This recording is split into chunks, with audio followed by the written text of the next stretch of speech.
आपल्या सांगलीतील सर्वात जुन्या अशा म्हणजे गणपती मंदिराहून जुन्या अशा एका मंदिरामध्ये मी उभा आहे। हे मंदिर कोणतं आहे आणि त्याचा इतिहास काय आहे त्यासाठी रील बघा।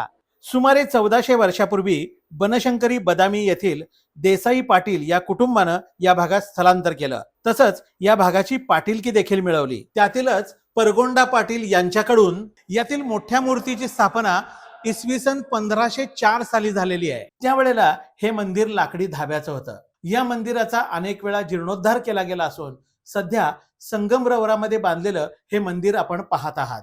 या मूर्ती राजस्थानातून दान स्वरूपात आल्या असं म्हणलं जातं। इथं एकूण 5 मूर्ती मंदिरात आहेत।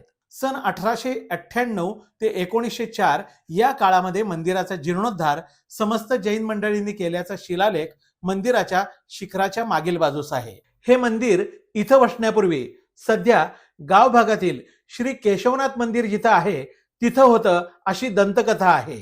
परंतु काही कारणानं त्याचं स्थलांतर कृष्णा तीरावरील सर्वात उंच अशा या जागेमध्ये झालं, जिथं आतापर्यंत आलेल्या कोणत्याही पुराचं पाणी गाभाऱ्यामध्ये आलं नाही। या भागाच्या आजूबाजूला जैन लोकांची घरं असल्यानं या भागाला जैन बस्ती असं सुद्धा म्हणतात।